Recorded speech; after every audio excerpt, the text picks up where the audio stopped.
The construction, completion, and opening of the Jordan Valley Water Conservancy District's reverse osmosis plant represents a significant achievement on several fronts. The Southwest Groundwater Remediation Project is a complex combined effort of containment, remediation, and water delivery, a key part of Jordan Valley's mission of delivering quality water and services every day.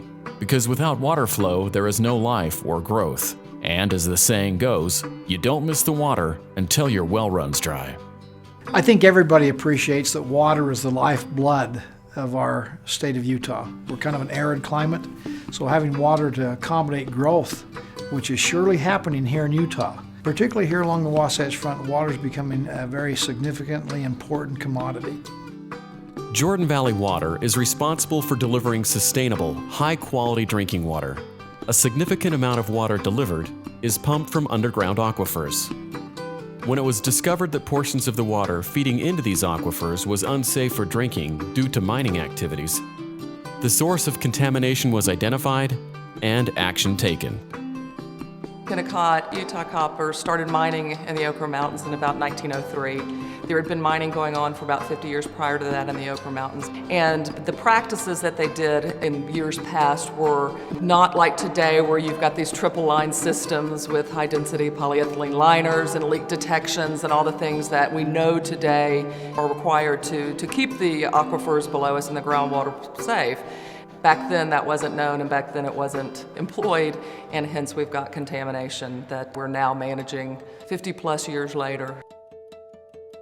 Kennecott, as a result of this project, agreed to and accomplished containing the contamination sources, which was a bigger project and more expensive than this project. Kennecott spent over $200 million containing the sources of contamination in the waste rock dumps and the Bingham Canyon Reservoir.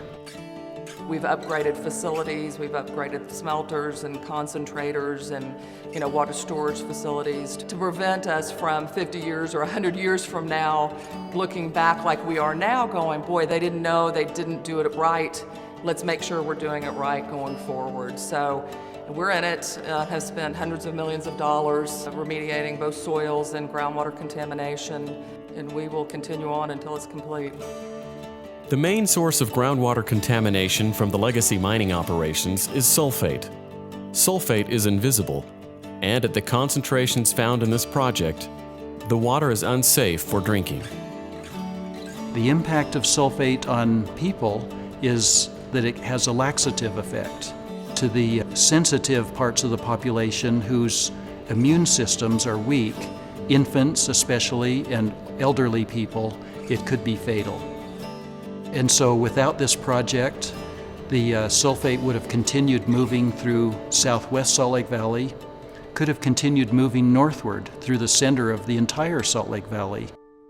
A critical part of the process would be to identify where the contamination zones in the aquifers were located. From the air, it looks like a feather or a plume. Two of these plumes developed, one emanating from the mouth of Bingham Canyon, another one from the western area of South Jordan City. But it's something on the order of 40 to 50 square miles of surface area that have been affected. Obviously it's an aquifer, so it goes at depth, but the surface area expression of it is around 40 to 50 square miles in the southwest corner of the valley. The Zone B portion of the contamination plume is generally located between 3600 West and 13th West, and between 8800 South and 110th South. The 7 wells have been strategically located to contain the plume and to remove the highest concentration of the plume. 5 wells are located along 13th West, the leading edge of the plume, and 2 wells located in the heart of the plume along 27th West. And those 2 wells will remove the bulk of the contamination.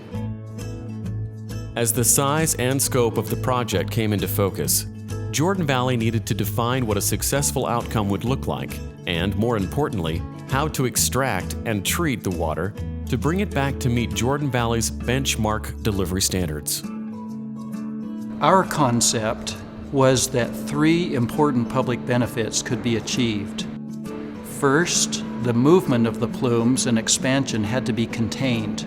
Second, the groundwater contamination needed to be actively cleaned up, and so it needed to be remediated.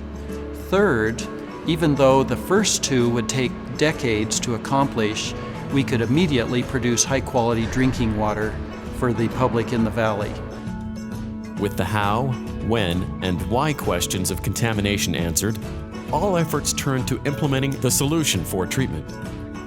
There are two sets of facilities in this overall Southwest Jordan Valley groundwater project. The western plume area, known as Zone A, is being treated by Kennecott. The finished water from Zone A all comes into Jordan Valley's system. While the Zone A treatment plant at Kennecott was being constructed, plans for Zone B, the Southwest Groundwater Treatment Plant, were underway. This plant is the centerpiece of the Zone B facilities. This plant is also unique because it's the largest inland reverse osmosis plant in the western United States. The main process that will be used to clean the contaminated groundwater is reverse osmosis. The treatment process will also include ultraviolet disinfection and cartridge filtration. The easiest way to explain reverse osmosis is that it's a membrane that has very, very small pores in it. Water molecules are extremely small, and the membrane allows the water to go through, the clean water. And the contaminants in the water have molecules that are bigger. The molecules for the contaminated part of the water can't go through the membrane, and therefore the clean water on the clean water side is then utilized for drinking water purposes. About 25% of the water is rejected by the membranes. That 25% contains virtually all of the dissolved solids. That water will then be conveyed through a 21-mile-long byproduct pipeline towards the Great Salt Lake and discharged into the Kennecott's tailings impoundment. Environmental impact has been a constant concern in designing and implementing the discharge of the byproduct water stream that contains the extracted minerals and salts. Jordan Valley Water participated with a variety of governmental, environmental, and industry stakeholders in a significant multi-year study which evaluated the health of the Great Salt Lake ecosystem. The feedback from this study indicates that the ecosystem is in good health and that the planned discharge of the byproduct water into the lake would not measurably affect it. The fact that we can remediate this underground aquifer, 50 square miles of area which is moving and is becoming more polluted and will potentially contaminate other aquifers and wells, the fact that we can remediate this is a significantly important step forward. That process, I think, should be an example going forward to other big companies that you can save a lot of money, you can have goodwill with the communities surrounding you, the agencies that you're working with, the Jordan Valley Conservancy District, and everybody, and even the environmental groups we worked with. Accept it, move forward, and let's start on the right track of cleaning up. In the beginning, there was a lot of controversy. There were a lot of conflicts and a lot of disagreements about how to manage things, how to deal with things. Once we got to the point where we had resolved all of those controversies and all of the parties entered a settlement agreement, things actually went very well. All of the parties worked very closely together to ensure that the objectives of the consent agreement were accomplished. Probably 8,000 homes in Utah will benefit from taking non-drinkable water and making it so we can use it in our homes.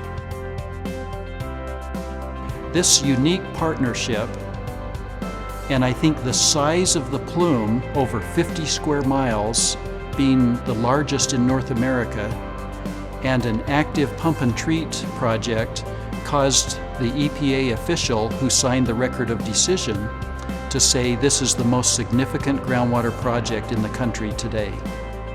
A lot of what happens with water is underground and you never see what's going on. But you can see those treatment plants and you can see the kind of technology that's going on in there. The fact that we can take that awful stuff and turn it into municipal quality water, I think is outstanding. It's wonderful that we live in a time when all of that is possible. The work and the cooperation and the expense and the commitment to maintaining a quality water for the use of the people in this valley, not only today but for years to come, is a wonderful thing. And these RO plants will prove to be a great benefit, a very positive benefit to the people of the valley. This is a perfect example of a private entity like Kennecott Copper working with the Jordan Valley Water Conservancy District and other public entities and working together in collaborative fashion with cooperation, saying we've got a problem with this underground water and what can we do to clean it up and make it usable. And it's a significant collaborative effort which is producing significantly positive results.